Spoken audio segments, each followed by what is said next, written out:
Brother, don't go to Konya.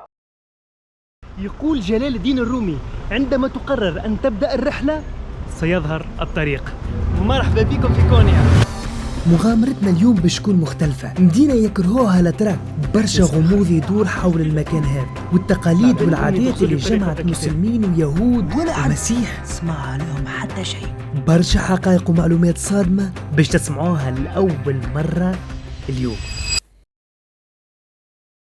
يا معلم، من الصباح تصور انتي من السبعة وانا لبرا باش نجم توا نوصل لكونيا. وصلنا تقريبا توا الساعة 4. بعيدة ياسر، أكثر من 300 كيلومتر، أما الحمد لله معناها نجمنا نوصلوا بأقل التكاليف. توا ساعة نمشيو، فما شخص كونتاكتيتو على الكاوتش سيرفينج هو اللي باش يضيفني عنده اليوم. رجب أبي، السلام عليكم. Salam my bro. Thank you so much Rajab for hosting me. اي والله اي والله. Welcome to Konya. Welcome Thank to you. Turkey. This is the room? Yeah. This sleeping room. Oh, nice place And man. television. as well. This is spoiling. Internet. مزيانة متحمر بلاصة، أحسن حاجة إنها في قلب المدينة. الله أكبر. Aladdin tepesi, Aladdin Hill. Aladdin Hill. We will check it. Selçuklu Empires. Yes. سلاجقة. عربت هذا؟ We say سلاجقة. أوه. هزني قال لي ساعة خلي كرتابتك ويا نخرج ونمشيو ناكلوا حاجة. هذه أشهر دونار عندهم لهنا في كونيا. والله هيك كبير ميورو. زعتر. بيبقى زعتر. بني. سمك. والله مش عارف شنو بالضبط، اما الفيح عندهم حاجه بطبيعه الهريسه الفلفل الحار نتاعهم، عندهم هذايا زاد الزعتر، وعندهم حاجه موف مش عارف شنو هي بالضبط، اما حاجه موف. فيح موف اول مره نراه في حياتي. ما شاء الله تنجم تشوفها معبي حتى الصف لبرا. فرش كعبه الدونار ما شاء الله. فرش كعبه الشاورما مطبخ عربيه. عربيه تتكلم عربيه؟ لا عربيه. Ik nek gerçekten çok güzel. Mesut auf Deutsch Fladen Brot. Ja, Türkisch. لا Türkisch pide. Konya pide. Konya pide. Konya pide. This is very good. Very good, huh? Jawohl. ما شاء الله. ما شاء الله تبارك الله. Usta Hayrettin, Usta Ayhan.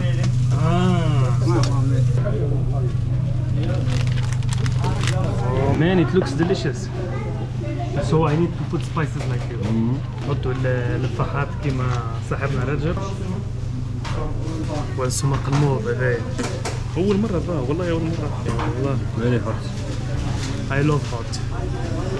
هريسة. برا نجرب سيدي. بسم الله.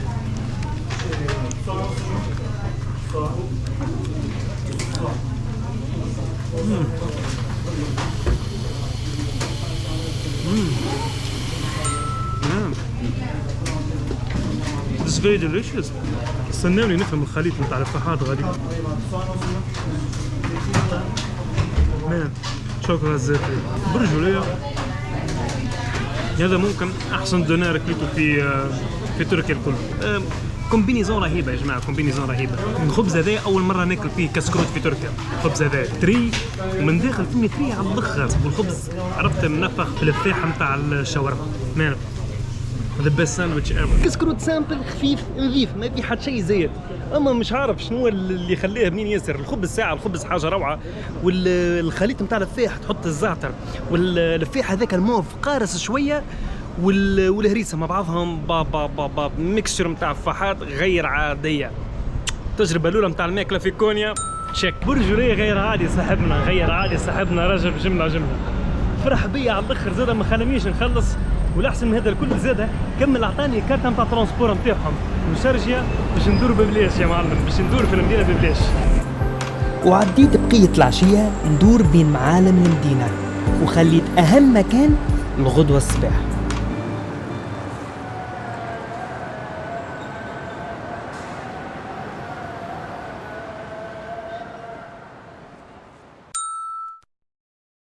Ne haber Recep abi?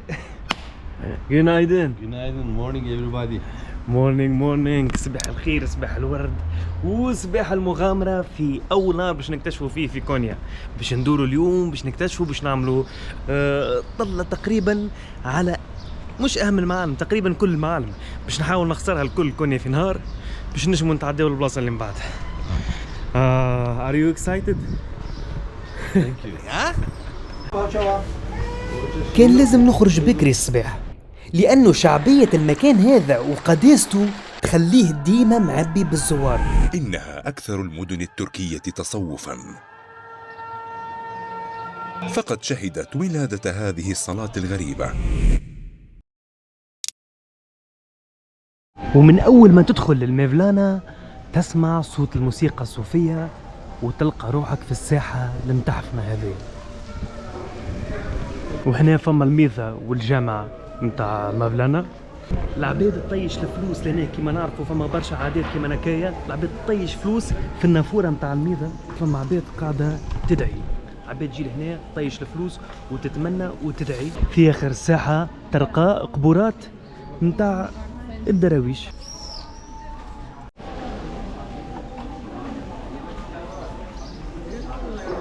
ما ريتش معلم في كونيا معبي كيما نكايا، اكثر بلاصه معبيه. وهذايا واحنا مازلنا في الصباح، ولو انه جلال الدين الرومي غني عن التعريف، خاصه تعريفي انا، اما خلينا نعرفوه. هذا لازم باش تفهم غرابه القصه. فارسي الأصل، تركي النشأة، أهم المتصوفين العظام في تاريخ الإسلام. أصله فارس، كان شيخ والمفتي متاع مدينة كونيا الكل، عالم مشهور وتلامذته بالآلاف، وقعد الحال هكا لسنوات لين نهار زاروا شمس الدين التبريزي. برشا سمعوا عليه زاد، ودخلوا مع بعضهم في خلوة لأشهر، ويقولوا السنوات ولا حد سمع عليهم حتى شيء. وغادي صارت الفاجعة. السيد دخل جلال الدين الرومي، خرج جلال بريك.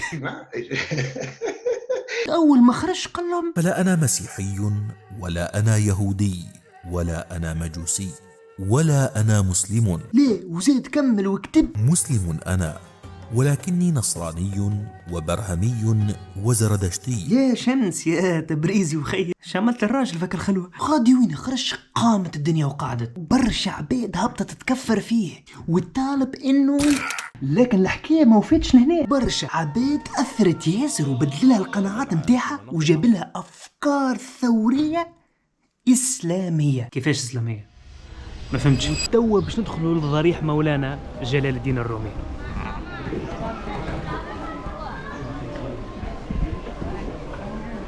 يا حضرة مولانا،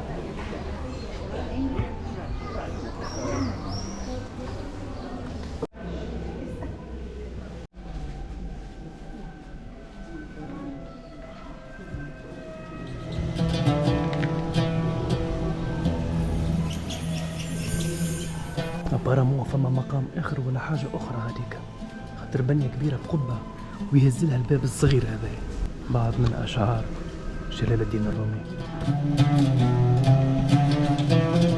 في الجزء هذايا من المكان باش تلقى قبورات المقربين من مولانا جلال الدين الرومي.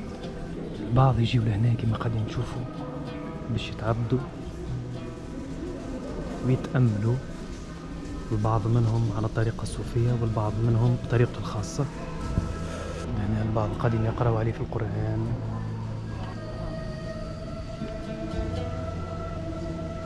تلاحظوا اللي فوق القبورات ثم القبعات متاعهم قبل اللي كانت ترمز للبوزيسيون متاعهم قبل.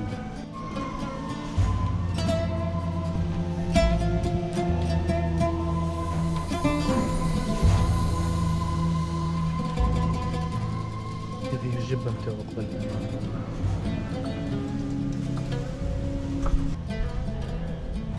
اللي ورايا هو المصلى متاعه.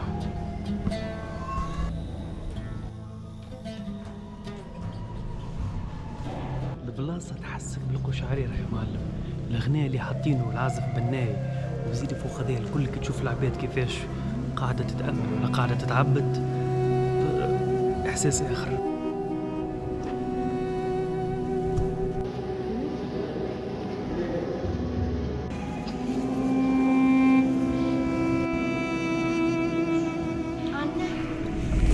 المولويات اسم هذا النوع من الصوفية، وجه آخر للعبادة سلط عليه الضوء جلال الدين الرومي، ركز فيه على الروحانيات، طريقة تسامح فيها مع الديانات الأخرى وخلته يوصل للعالمية.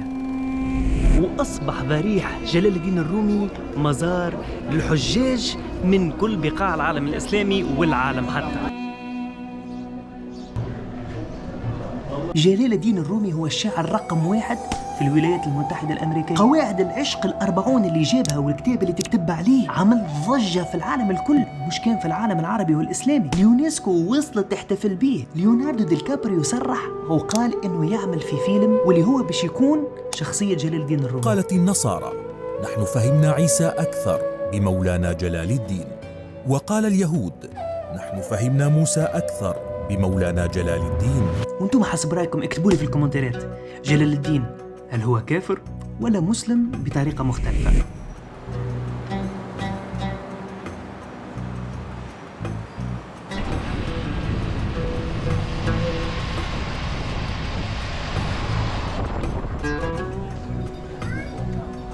شوف الحوايج وترقاش انت حاجه عريانه. تعرفوا يا جماعه من اللي جيت وانا نرى في العباد فهمني تغزر لي بطريقه دا كيفاش جيت نثبت نلقى روحي انا الوحيد اللي لابس شورت في المدينه هذيا. المدينه هذه متدينين فيها ياسر لدرجه انه اذا كان ريت واحد لابس شورت راهو اقل من 14 سنه. برجوليه الديار الكل لاهين بهم من هنا، في السوق الديار الكل لاهين بهم من الوقت العثماني وهما بالضبط كيف هكاكا، السوق الكل هكايا. اوبا عزيزي يا ماسك فرج ما شاء الله شو شبابك نتاعو انت مكبرها. واو واو واو شوف لي ديتاي يا جماعه، شوفوا لي ديتاي برا ندخلوا نشوفوه من داخل كيفاش تحسوا كنيسه من الجامعه معناتها الدقات اللي بالدوريه هذوك. وبالمشاهد هذه توفى رحلتنا في مدينة الروحانيات والتصوف كونيا، مدينة جلال الدين الرومي وشمس التبريزي والدراويش. كانت من أغرب الرحلات اللي عشتها وأحلاهم. ما أجمل الرحيل كل يوم من مكان، ما أحلى التوكير كل يوم في مكان، ما أطيب الجري دون تجمد وتعكر. ذهب أحب الناس إلي مع الأمس، كل ما لدينا من أقوال فهي للأمس، لكن اليوم يجب أن يقال الجديد.